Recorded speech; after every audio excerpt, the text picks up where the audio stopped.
Assalamualaikum warahmatullahi wabarakatuh. Selamat pagi semuanya. Perkenalkan, saya Atira Hazara. Saya salah satu murid dari kelas KCE 2. Di sini saya akan menceritakan teks biografi dari Bapak Presiden yang ketiga, yaitu Bapak B.J. Habibie. Simak videonya.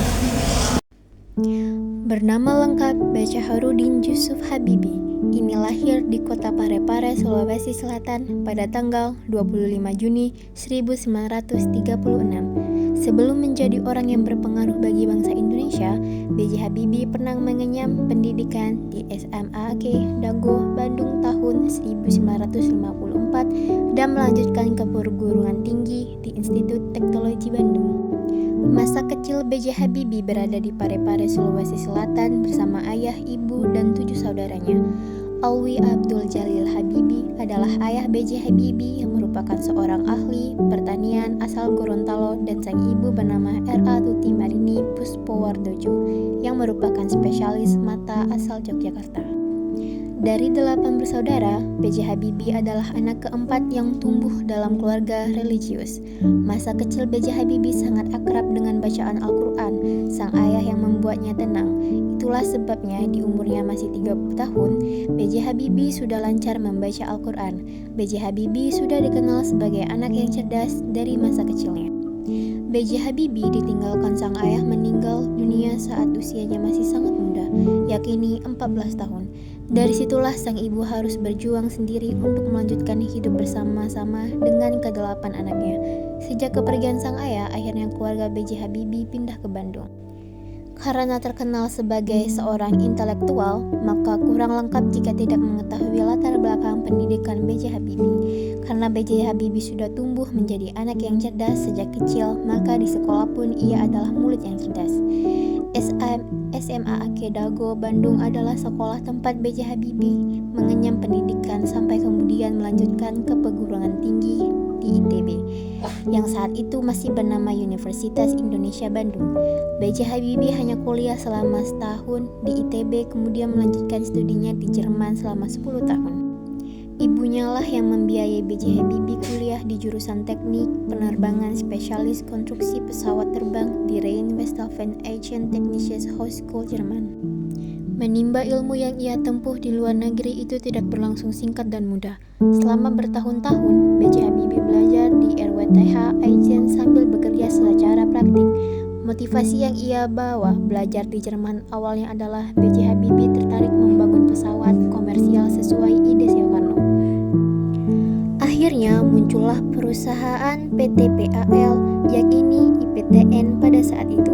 Selain itu, motivasi terbesar B.J. Habibie untuk sukses juga datang dari sang ibu yang sudah susah payah membiayai pendidikan hingga kehidupannya di luar negeri yang tidak murah. 1962, akhirnya B.J. Habibie menikahi Hasri Ainun dan memboyongnya ke Jerman.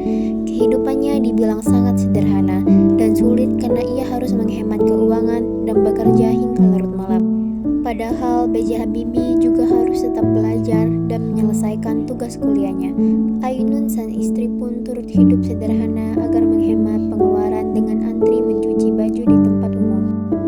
Usaha dan jerih payah B.J. Habibie akhirnya membuahkan hasil, di mana ia lulus gelar doktor insinyurnya di Technische Hochschule die Fakultät der Medizin dengan predikat cum laude atau sangat sempurna yang nilai rata-ratanya adalah 10. Sosok B.J. Habibie ini memang ahli yang sangat jenius.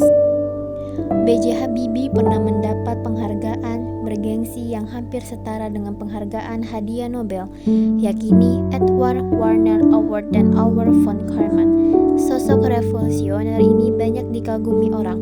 Bahkan jika B.J. Habibie berkunjung ke Jerman, ia tidak pernah input dari pemberitaan. Gatot Kaca adalah satu-satunya pesawat turboprop yang menggunakan teknologi fly-by-wire ciptaan B.J. Habibie. Karena kiprahnya yang luar biasa bagi teknologi Indonesia, tak lama setelah tutup usia, Jokowi menyatakan bahwa B.J. Habibie adalah bapak teknologi Indonesia sekaligus nergawan yang revolusioner.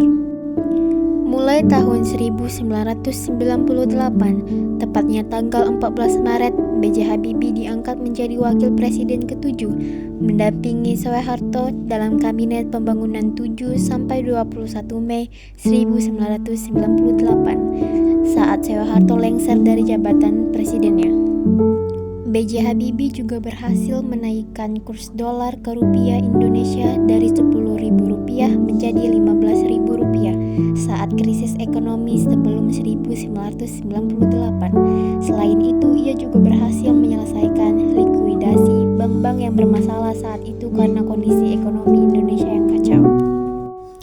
Pada 22 Mei 2010, B.J. Habibie kehilangan Hasri Ainun, sang istri tercinta yang meninggal dunia karena kanker ovarium.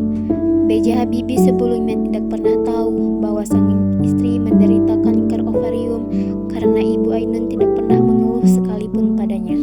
B.J. Habibie baru mengetahuinya 3 hari sebelum kepergian Ibu Ainun. Saat itulah ia merasa terluka. B.J. Habibie pun menulis buku yang berjudul Habibie and Ainun setebal 323 halaman sebagai bentuk kecintaannya pada mendiang istrinya. Buku itulah yang kemudian diangkat ke layar lebar dengan berjudul film yang sama dengan judul buku. Film biografi B.J. Habibie tayang di Indonesia pada Desember 2012 dengan kisah sosoknya yang visioner dan romansa kisah cintanya dengan Ibu Ainun.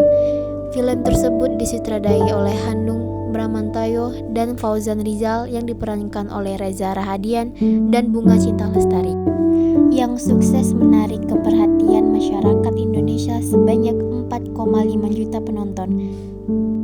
Dan itulah biografi B.J. Habibie yang bisa ketahui untuk meneladani kisah-kisah inspiratif B.J. Habibie tersebut. Kepergian wafatnya pada tanggal 11 September 2019 membuat banyak masyarakat Indonesia kehilangan sosoknya yang luar biasa. B.J. Habibie adalah sosok berjasa bagi sejarah bangsa Indonesia. Itulah sebabnya banyak hal yang bisa dipelajari dari ide-ide jenius dan kisah perjuangannya. Sekian informasi yang bisa saya berikan. Mohon maaf bila saya ada salah kata ataupun pengucapan. Saya akhiri. Wassalamualaikum warahmatullahi wabarakatuh.